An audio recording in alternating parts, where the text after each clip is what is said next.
In today's video, I am going to teach you how to trade Forex on Pepperstone. To begin, make sure you are already logged into your Pepperstone trading account through the platform you prefer to use. This could be MetaTrader 4, MetaTrader 5, CTrader, or TradingView.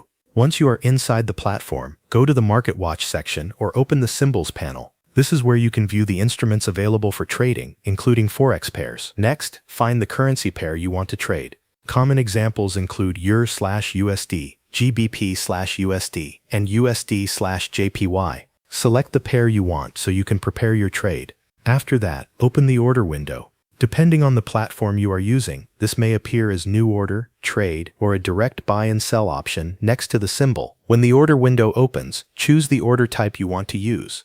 You may place a market order if you want to enter the trade immediately at the current price.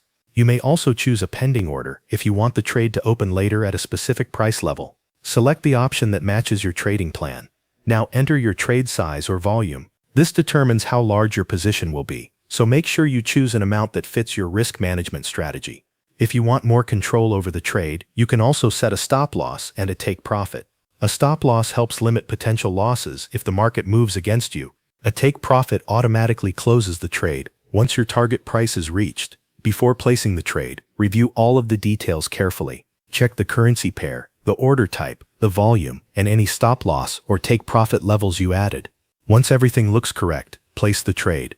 Click Buy if you expect the currency pair to rise in value. Click Sell if you expect it to fall. After your order is placed, monitor your open Forex position from the Trade or Positions tab on your platform. Watch how the market moves and manage the trade as needed.